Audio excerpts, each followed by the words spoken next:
كالعادة يا سادة، حلقة جديدة من برنامج صبار. في إحدى صباحات عام 1023 قبل الميلاد يتجمع جيشان من آلاف الرجال. من بين هذه الآلاف يخرج رجل ضخم الجثة طوله 6 أذرع، يرتدي درع من رأسه إلى أخمص قدمه، وبين كتفيه يلمع رمح. كل هذه الدروع مصنوعة من النحاس. خرج باحثا عن محارب ند له من جيش العدو، وبهاي الأثناء وهو يشق صفوف الجيش وقف ونادى على صفوف بني إسرائيل وقال: لماذا تخرجون للحرب أمامي وأنتم عبيد لنا؟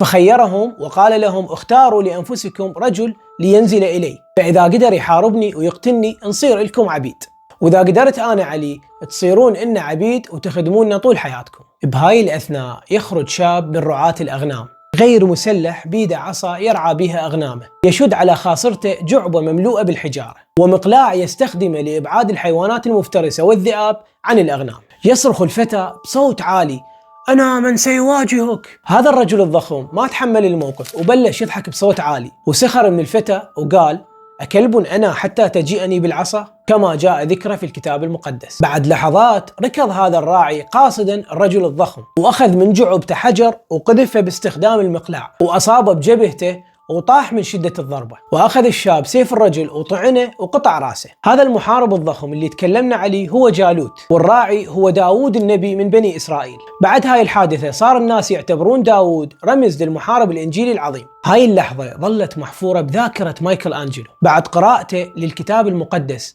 لدرجة أنه ظن نفسه هذا المحارب الإنجيلي وهو ينحت تمثال داود، حتى أنه كتب على الرسم التخطيطي للتمثال بيت من الشعر: ديفيد مع مقلاع وأنا مع قوس. القوس اللي يشبه المقلاع يستخدموه كأداة أساسية للنحت. لما ننظر لبعض الدراسات نقدر نسترق النظر لأفكار مايكل أنجلو. يعلن البيت الشعر هنا عن مقارنة استثنائية بين مايكل نفسه والمحارب الإنجيلي العظيم، ومن المرجح أن مايكل أنجلو رأى نفسه في حلم يقظة ليس بوصفه فنان بل بطل في سردية ملحمية. بدأ مايكل أنجلو بممارسة النحت سنة 1488 عندما كان في 13 من عمره. ذاك العام التحق بورشة النحات الشهير دومينيكو غيرلانديو. من هذه الورشة بدأ تعلم فن النحت والرسم، لكن سرعان ما أظهر موهبة استثنائية في النحت أكثر من الرسم، مما دفع لترك الورشة بعد عام واحد فقط. عانى مايكل الكثير وهو يتعلم النحت، لكن بوقت قصير وصل لأول أعماله المعروفة بالنحت، واللي كان تمثال رأس ساتير، رأس مخلوق أسطوري، واللي لفت انتباه لورينزو دي ميديشي، فجعل مايكل أنجلو تحت رعايته، وهذا اللي منح فرصة لاحقة لنيل لقب أعظم النحاتين والفنانين في عصره، على الرغم من أن عاصر ليوناردو دافنشي. كان بينهم صراع قوي لسنوات رغم فرق العمر بينهم. لاحقا عمل على نحت أكثر دقة وأبدع تحفته المشهورة بيتا اللي صور بيها مريم العذراء وهي تضع عيسى بحجرها بعد الصلب. لكن أكثر الأعمال اللي رسخت اسم مايكل أنجلو في عالم فلورنسا أو عالم الفن بشكل أوسع هو تمثال ديفيد.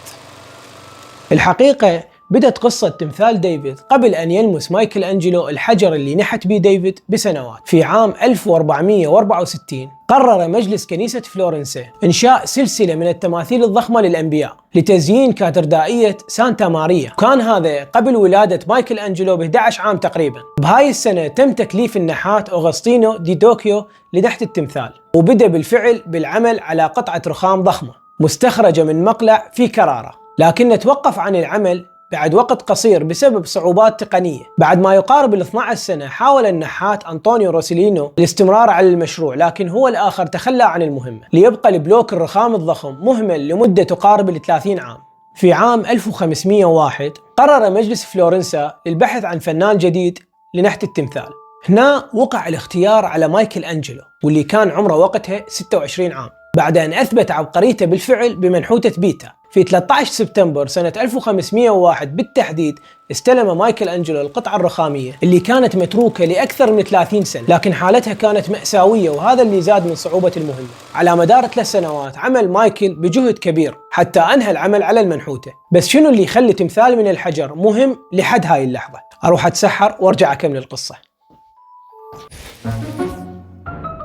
في تمثال ديفيد يصور مايكل أنجلو لحظة ما قبل المعركة مع جالوت، على عكس الفنانين الآخرين اللي صوروه بعد الانتصار. يوقف التمثال بوضعية الكونترابوستو، حيث يكون وزن الجسم مرتكز على ساق واحدة، مما يمنح التمثال حركة ديناميكية طبيعية. وهذا الكونترابوستو أسلوب فني يستخدم في النحت ظهر منذ عصور قديمة خاص بالفن الإغريقي الكلاسيكي، وتشير كلمة الكونترابوستو بالإيطالية إلى التباين أو التباين المعاكس. هذا المصطلح يستخدم لوصف وضعية الجسم عندما يكون الوزن مرتكز على ساق واحدة بينما تكون الساق الأخرى مرتخية، مما يؤدي إلى ميل خفيف في الوركين والكتفين. لما نركز على ملامح وجه ديفيد نشوفها تعكس التوتر والتركيز، وعروقه البارزة وعضلاته المشدودة تظهر قوته البدنية لكن دون مبالغة، مما يعطي إحساس بأنه شاب قوي لكن لا يعتمد فقط على القوة الجسدية بل أيضا على الذكاء والاستراتيجية. خلونا ناخذ فلاش باك ونرجع لمدينة كابريزي سنة 1475. في 6 مارس من نفس السنة ولد الفنان مايكل أنجلو بوناروتي. كانت كابريزي بلدة صغيرة في مقاطعة توسكانا الإيطالية واللي مركزها مدينة فلورنسا، المدينة اللي كانت تعتبر مركز للنهضة الأوروبية بذيك الفترة، واللي تعتبر المدينة الأم لمعظم فناني عصر النهضة. نشأ مايكل أنجلو في بيئة ثقافية غنية، حيث كانت فلورنسا تعجب الفنانين والمثقفين. في سن 13 التحق بورشة الفنان دومينيكو، تعلم هناك أساسيات الرسم والفن الجداري. في سن 20 انضم مايكل أنجلو إلى حدائق ميديشي، وهي أكاديمية فنية أسسها لورينسو دي ميديشي، أحد أبرز رعاة الفنون في فلورنسا.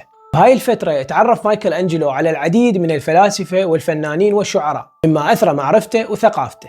بعد 2 سنين مات لورينزو دي ميديشي، ولكون عائلة ميديشي هي المسيطرة سياسيا شهدت فلورنسا اضطرابات بالسياسة، مما أثر على الوضع العام بالمدينة. هالاضطرابات دفعت مايكل أنجلو للانتقال إلى مدينة بولونيا حتى يواصل دراسته الفنية هناك. بعد 4 سنوات انتقل إلى روما، بدأ مسيرته الفنية المستقلة ونحت هناك تمثال بيتا الشهير. تظهر هاي الفترة المبكرة من حياة مايكل أنجلو تأثر العميق بالبيئة الثقافية والسياسية المحيطة به، واللي شكلت أساس لإبداعاته الفنية اللاحقة. عرف كنحات ورسام ومهندس معماري وشاعر. هذا الفنان حطم القواعد وكسر المحرمات اللي كانت تفرضها الكنيسة بعصر النهضة. تقول النحاتة والباحثة المتخصصة بفنون عصر النهضة كارمن بامباخ إن مايكل أنجلو لم يكن لديه احترام خاص للبابوات، وإنه قد حرر الفن من رغبات السلطة، وهذا اللي جعله في مقدمة فنانين عصر النهضة. مايكل أنجلو أحب الفن وعنده علاقة عاطفية مع الرخام، وهاي العاطفة ترجع إلى الطفولة المبكرة. لما كان طفل أعطاه والده لودفيغو لمرضعة في الريف واللي كانت تعمل بنحت الحجارة. يقول مايكل أنجلو مازحا إن مصيره كنحات كان متأثر بتلك السنوات اللي شرب بيها غبار الرخام مع حليبه المبلل، وأصبحت إيقاع ضربات المطرقة هي دقات قلبه. أهم عام بحياة مايكل أنجلو هو 1508 لما طلب البابا يوليوس الثاني البحث عن فنان لرسم سقف كنيسة السيستينا في الفاتيكان، وهذا التقليد كان منتشر بكثرة. الفنانين بعصر النهضة كان عملهم هو تزيين أسقف وجدران الكنائس بشكل أكثر من أعمالهم الخاصة. بالحقيقة كان سقف الكنيسة مزين بنجوم ذهبية على خلفية زرقاء، لكن البابا أراد تزيينه بزخارف أكثر تعقيدا. من المرجح أن الاختيار لم يكن مباشر. تقول المصادر أن منافسي مايكل أنجلو في النحت أرادوا إشغاله برسم سقف الكنيسة لاعتقادهم أنه راح يفشل وهذا راح يأثر على أعماله بالمستقبل. لهذا تم دفع البابا لتكليف مايكل برسم السقف، لكن السبب الحقيقي خلف إشغاله بالسقف كان رد فعل تجاه مايكل أنجلو بعد أن أخذ تكليف نحت ديفيد من جميع معاصريه، والنجاح الباهر اللي حققه بعد نحته. خوفهم من أعمال هذا الفنان الثورية دفعهم لإشغاله. يقول الفنان والمؤرخ الإيطالي جورج فاساري: كل الفنانين مدينون بفضل لمايكل أنجلو العظيم والدائم، لأنهم رأوه وقد كسر الأغلال وقطع السلاسل التي قيدتهم مسبقا إلى الإتيان بأشكال تقليدية. إنما قصده هذا المؤرخ كان الفن في عصر النهضة المبكر لا يزال متأثر بالقواعد الصارمة للفن القوطي، حيث كانت الشخصيات تظهر بوضعيات متزنة ومثالية، لكنها كانت تفتقر للقوة الدرامية والحركات العاطفية. جاء مايكل أنجلو وكسر هاي القواعد باستخدام مفرط للقوة العضلية. يظهر هذا بتمثال ديفيد اللي جسد الإنسان بتشريح دقيق يبرز القوة والتوتر، وهذا الشيء انطاه واقعية غير مسبوقة. ما عاد الجسم بأعماله ساكن أو مثالي، إنما كان ينبض بالحياة والطاقة، كما في منحوتة العبد المحتضر، حيث يظهر النضال الجسدي اللي يرمز إلى التحرر من القيود، وأيضا كسر التوازن الكلاسيكي كما في شخصيات كنيسة السيستينا لما رسم أجساد ملتوية بوضعيات غير متوقعة لكنها طبيعية، وكما في تمثال البيتا اللي أظهر عاطفة وانفعال شديد مخالفا للأيقونات الدينية الهادئة. كل هذا جعل المشاهدين يشعرون بأنهم وسط المشهد وليسوا مجرد متفرجين. سقف كنيسة السيستينا عام 1508. مايكل أنجلو يرفع راسه للسقف ويفكر شلون راح يبدي العمل، وبراسه ألف فكرة حتى يترجمها على السقف. كان هدف المشروع بالبداية هو رسم 12 رسول من رسل الكتاب المقدس، لكن بعد أن استلم مايكل العمل رفض هذا الاقتراح لكون الفضاء في السقف واسع ويتطلب شخصيات أكثر. لهذا طلب مايكل أنجلو أن يصور 9 مشاهد من سفر التكوين ليكون الرسم أكثر تعقيدا، وتحيط بالرسم شخصيات توراتية ورموز نبوية. في السقف صور مايكل أنجلو فصل النور عن الظلام، خلق الشمس والقمر والكواكب، فصل الماء عن اليابسة، خلق حواء، سقوط الإنسان وطرده من الجنة، تضحية نوح والطوفان وسكر نوح. وأهم مشهد أبرز عبقرية مايكل أنجلو هو خلق آدم. خلال فترة الرسم واجه مايكل أنجلو تحديات تقنية وجسدية هائلة، كان عليه أن يعمل على ارتفاع عالي مستلقيا على ظهره أو منحني، مما تسبب له بآلام جسدية مستمرة. بالإضافة إلى ذلك كانت تقنية الرسم الجصي الفريسكو تتطلب تطبيق الألوان على الجص الرطب بسرعة قبل أن يجف، مما زاد من صعوبة المهمة. تقنية الفريسكو انتشرت بعصر النهضة، واللي اعتمدت على عدة مراحل دقيقة حتى يندمج اللون مع الجدار بشكل دائم. تبدأ العملية بتحضير السطح وتغطيته بطبقة من الجص الخام. هاي المرحلة تعتبر هي الأساس اللي يبنى عليه العمل الفني. بعدها ترش بطبقة رقيقة من الجص، ثم يرسم العمل الفني كتصميم أولي على ورق كبير، ثم ينقل إلى الجدار باستخدام ثقوب صغيرة يمرر من خلالها الفحم أو الطباشير لإنشاء خطوط على الجص. بعدها يتم التلوين باستخدام ألوان مصنوعة من مواد طبيعية مثل المعادن والأكاسيد الممزوجة بالماء، واللي تطبق مباشرة على الجص الرطب. بمجرد ما يجف الجص تبدأ الألوان بالتفاعل كيميائيا. هاي الطريقة كانت تجعل في الرسمة مقاومة عالية للتلف والرطوبة، لدرجة أنها تحافظ على الألوان لعدة قرون، وأيضا توفر مظهر طبيعي للألوان. لكن مع ذلك بيها عيوب تقنية، لأن العمل يجب أن ينجز بسرعة قبل أن يجف الجص، وهذا السبب يضع ضغط على الفنان،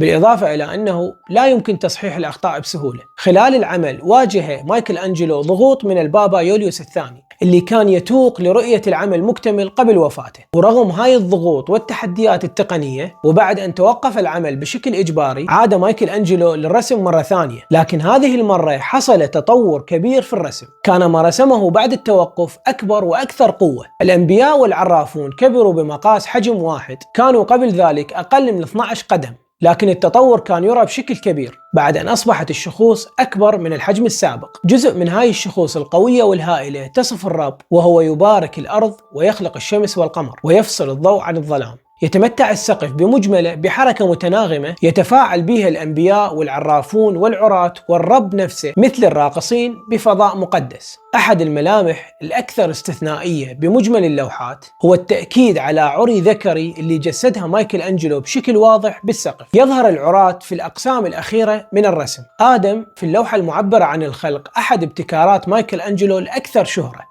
يتقاسم هذا الشرف مع نصب ديفيد الرخامي. ربما يقودنا هذا إلى مقارنة بسيطة بين آدم في لوحة الخلق وديفيد في النحت الرخامي، حيث يظهر رأس ديفيد أكبر بكثير بينما رأس آدم صغير وأكثر تناسقا مع الجسد، وصدره اتسع على نحو كبير بالمقارنة مع صدر ديفيد. مع تقدم مايكل أنجلو بالعمر صار أكثر ميلا من توسيع الأجزاء العليا بأجساده العارية. تذكر بعض المصادر أنه هذا الميل منح مايكل أنجلو مدى أكبر لكي يحول عضلات الأكتاف والقفص الصدري والعظام إلى نسق من الطاقة والحركة. يقول إسكاندو كونديفي: كانت لدى مايكل أنجلو مشاعر قوية تجاه جمال الجسد البشري والتناسب في مقاساته، لدرجة أنه في نهاية حياته فكر في كتابة أطروحة عن أنواع مختلفة من الحركة والمظهر البشريين وعن الهيكل العظمي. تلاشى هاجس كتابة الأطروحة لاحقا لافتقار مايكل أنجلو للثقة بوصفه كاتب.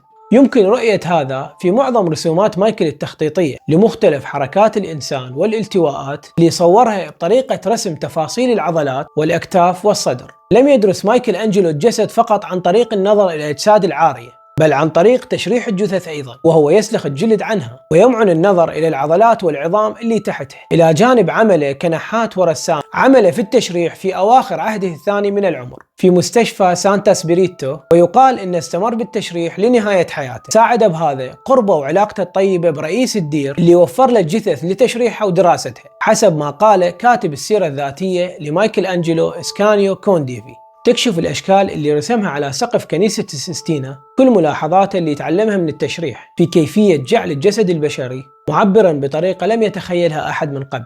من الأسئلة المثيرة، لماذا ألح مايكل أنجلو في رسم شخوص عراة؟ أكو سبب لاهوتي لرسم العراة في سقف كنيسة السستينا تتناسب مع تقديس الفن القديم في تلك العقود، أي من تسعينيات القرن الخامس عشر إلى عشرينيات القرن السادس عشر. بهاي القرون بالذات كان هناك تركيز وتجديد على عقيدة التجسد في المسيحية، واللي تعني أنه المسيح هو الله واللي أخذ جسد بشري.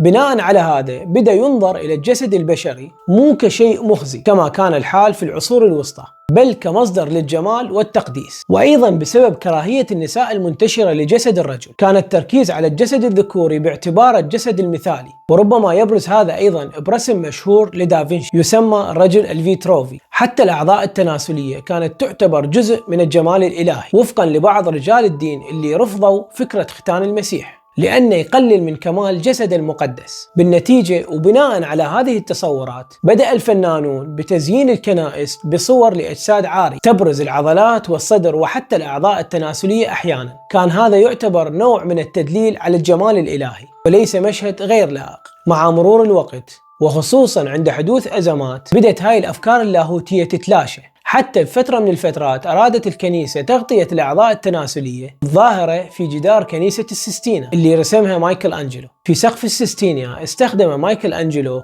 منظور زاوية الارتفاع بذكاء، صمم اللوحات لترى بوضوح من الأسفل، لجأ إلى التشويه المتعمد حتى تبدو الأجسام بشكل طبيعي رغم ارتفاع السقف. فمثلا في خلق آدم رسم الأذرع والأرجل بزوايا مدروسة ليبدو المنظر متناسق عند النظر إليه من الأرض، كأنما تنظر إلى شخص واقف على منصة مرتفعة. استخدم التباين القوي بين الضوء والظلام لإبراز التفاصيل وإضفاء مشهد ثلاثي الأبعاد بمنظور يحوي عمق للناظر، وجعل الشخصيات في المشهد الرئيسي أكبر وأكثر وضوحا حتى لا تفقد تأثيرها من مسافة بعيدة. كما اعتمد على ألوان قوية لمنع تلاشي التفاصيل مع البعد، أي أنه أخذ بعين الاعتبار المسافة الواقعة بين المشاهد والشخصيات على السقف والتلاشي اللي يحصل أثناء المشاهدة. لهذا رسم شخصيات أكبر حتى أنها تبرز هي أقرب للمشاهد، وقسم السقف إلى مشاهد أصغر بإطارات وهمية لتوجيه عين المشاهد، مما جعل العمل فني متناسق ومذهل عند النظر إليه من الأسفل.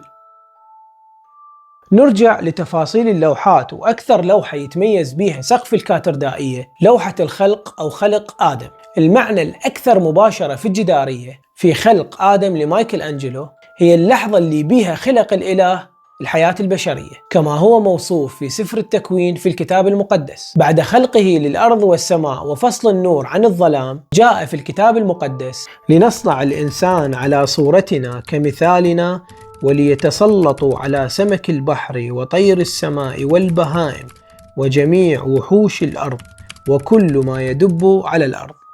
السر في التقاط مايكل أنجلو اللحظة اللي انخلق بها آدم وبث روح الإله عن طريق تلامس أصبع السبابة. حتى التلامس ما كان مرئي باللوحة، وهنا تكمن العبقرية بالتقاط اللحظة اللي منها انطلقت الشرارة الأولى للحياة. قبل أن نخوض في تفسيرات اللوحة، خلونا نعرف أكثر عن تطور مفهوم الدماغ قبل عصر النهضة. لطالما كان الدماغ محور اهتمام الفلاسفة والأطباء، لكن فهمه ظل محدود لقرون. في القرن الرابع قبل الميلاد اعتبر أرسطو الدماغ مجرد عضو ثانوي يعمل كمبرد للقلب وموضعا للحس المشترك، وهو ما نعرفه اليوم بالفطرة السليمة. لكنه لم يدرك دور الدماغ بالتفكير، بل رأى أن الوظائف العقلية تحدث بالقلب. حلول القرن الأول الميلادي قدم الطبيب اليوناني روفس وصفا تشريحيا للدماغ، محددا الأغشية الثلاثية المعروفة بالسحايا واللي تحمي الدماغ. هاي الطبقات هي الطبقة الداخلية الرقيقة واللي تسمى بالأم الحنون، الطبقة الوسطى اللي تسمى الغشاء العنكبوت واللي بنيتها تشبه شبكة العنكبوت اللي تكون ممتلئة بسائل يبطن الدماغ. أما الطبقة الثالثة هي الطبقة الخارجية واللي اسمها الأم الجافية. في القرن الثاني الميلادي أثبت جالينوس أن النشاط العقلي يحدث في الدماغ وليس في القلب. جاء هذا الإثبات بناء على ملاحظات لتأثير إصابات الدماغ على الوظائف الذهنية. كما اعتقد أن الدماغ هو مقر الروح الحيوانية، وهي واحدة من 3 أرواح مرتبطة بأعضاء الجسم. في العصور الوسطى تصور الأطباء أن الدماغ يتكون من 3 بطينات، لكل منها وظيفة محددة: البطين الأمامي للخيال، والبطين الأوسط للعقل، والبطين الخلفي للذاكرة. لكن تحديد موقع الحس المشترك ظل محل للجدل. مع عصر النهضة في نهاية القرن الخامس عشر بدأ الأطباء بتشريح المخ بشكل أوسع، كما جاء بهذا الرسم التوضيح من تشريح تشارلز إستيان في منتصف القرن السادس عشر. كتب جاكوبو دا كاربي: إذا قطعت بصلة من المنتصف يمكنك أن ترى وتحصي كل الطبقات، وبالمثل إذا قطعت رأس الإنسان من المنتصف فيجب عليك أولا قطع الشعر، ثم فروة الرأس واللحم العضلي والغطاء الدماغي، ثم الجمجمة، أي أنه أعطى تشبيه للدماغ يشبه طبقات قشرة البصلة. كان ليوناردو دافنشي من أوائل من درسوا علم تشريح الدماغ بدقة، حيث استخدم حقن الشمع لأخذ رسم توضيحي للبطينات، ودرس الأعصاب البصرية والشمية وأصول الأعصاب في النخاع المستطيل، ومع ذلك لم يستطع تحديد الوظائف الدقيقة لكل بطين، لكنه كان يأمل بالعثور على مقر الروح، وهو ما شغل العلماء لقرون. في عام 1520 تبنى أليساندرو إكليني نظرية جالينوس لتفترض أن دروز الجمجمة تسمح بخروج الأبخرة أو الأرواح الحيوية من الدماغ بشكل دوري، مما يعكس استمرار النظرة الميتافيزيقية للدماغ حتى ذلك الوقت. لابد لمايكل أنجلو أن يطلع على هاي الأفكار لاشتغاله بالتشريح لفترة طويلة من حياته، وبما أنه اشتغل بالتشريح فمؤكد أنه كون مفهوم للدماغ خاص به، دعاه إلى رسم لوحة بها إشارات عن الدماغ. في ورقة بحثية منشورة عام 1990 بعنوان تفسير لوحة خلق آدم بناء على علم التشريح العصبي، يقول الطبيب الأمريكي فرانكلين: تظهر جدارية الخلق آدم والرب يمدان ذراعهما لبعضهما البعض وأصابعهما تكاد تتلامس. يمكن للمرء أن يتخيل شرارة الحياة التي تنتقل من الرب إلى آدم عبر ذلك التشابك العصبي بين أطراف أصابعهما. مع ذلك فإن آدم حي بالفعل وعيناه مفتوحتان وقد تشكل على هيئة إنسان كامل، لكن الغرض من الصورة هي أن يتلقى آدم شيء من الرب.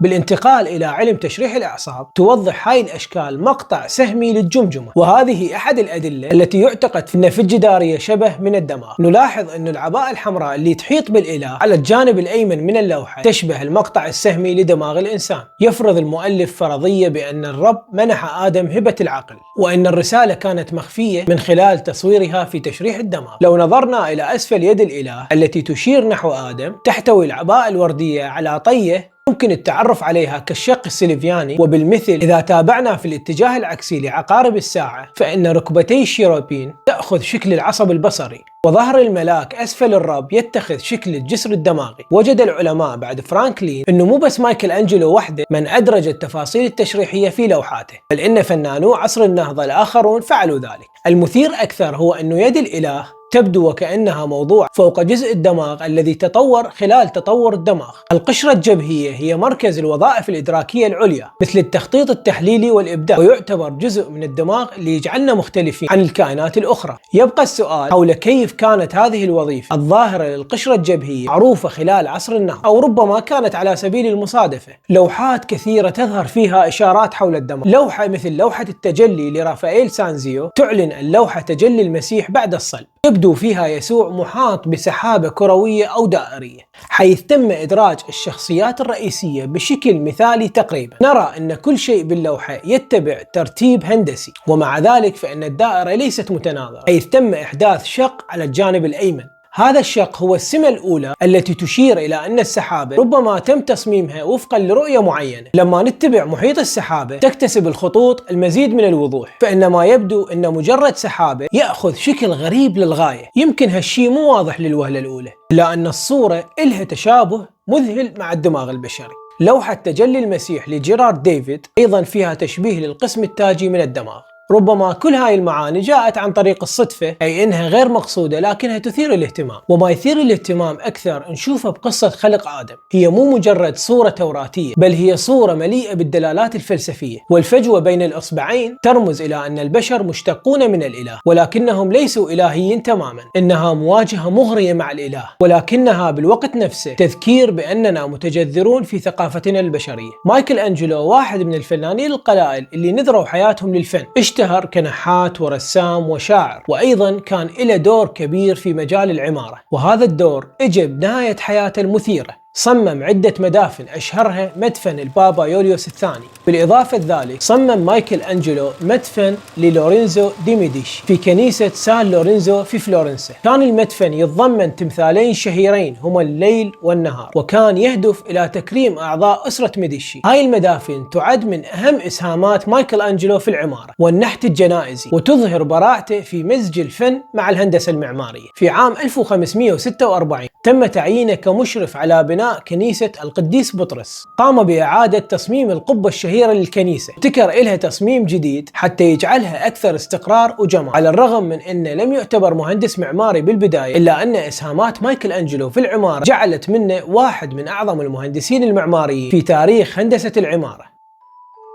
روما في 18 فبراير عام 1564 تعلن أن حياة مايكل أنجلو قد انتهت في عمر 88 عام بعد حياة طويلة مليئة بالإبداع، إلا أن عانى في سنوات الأخيرة من مشاكل صحية، ويقال أنه استمر بالعمل حتى الأيام الأخيرة من حياته. بعد وفاته أراد البابا بيوس الرابع والمسؤولون الاحتفاظ بجثمانه في روما تكريما إليه على فنه العظيم، إلا أن عائلته كانت مصممة على دفنه في فلورنسا مدينة الأم تنفيذا لرغبته الخاص، وخوفا من أن ترفض السلطات البابوية نقل جثمانه سرا في تابوت خشبي بسيط من روما إلى فلورنسا بعربة مغطاة بالقماش. دفن في كنيسة سانتا كروتشي بالقرب من جاليلو وميكافيلي، والكثير من المبدعين في عصره. استقبل أهالي فلورنسا الجثمان بحفاوة كبيرة، لأن مايكل بالنسبة لهم كان بطل وكنز فني من كنوز فلورنسا. عانى أنجلو بحياته كثيرا لدرجة أنه أخويه كانا يريان عمل مايكل بالفعل انحدارا اجتماعيا مؤلما.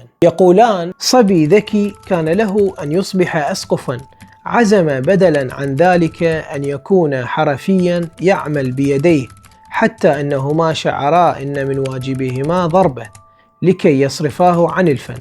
لكن كانت إرادة مايكل أنجلو أقوى بكثير، مع أن تعرضه للضرب كان مكروها بشدة بالنسبة إليه، إلا أنه لم يكن كافيا لكي يجبره على ترك الفن.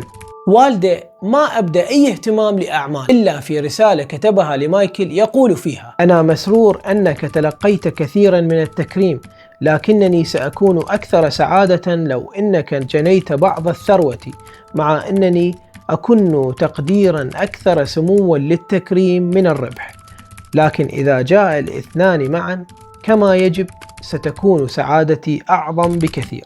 ربما تكشف هاي الرسالة عن رغبة والده بعمل مايكل بالتجارة، كما كانت عائلته وأخويه يعملان. رغم معاملته السيئة إلا أنه أظهر اهتمام كبير بعائلته وقت الظروف المالية الصعبة اللي مروا بيها. اشترى أنجلو الكثير من العقارات وتصرف بأمواله بشكل جيد حتى يستطيع مساعدتهم. في رسالة يعود تاريخها إلى نوفمبر 1509 أثناء عمله في سقف كنيسة السيستينا، كتب مايكل أنجلو إلى والده يقول: أعلم يا أبي العزيز أنك تعاني من ضيق العيش، وأريدك أن تعلم أنني لا أسعى وراء الشهرة فقط، بل أعمل بجهد حتى أرفع من شأن عائلتنا وأؤمن لك ولأخوتي حياة كريمة.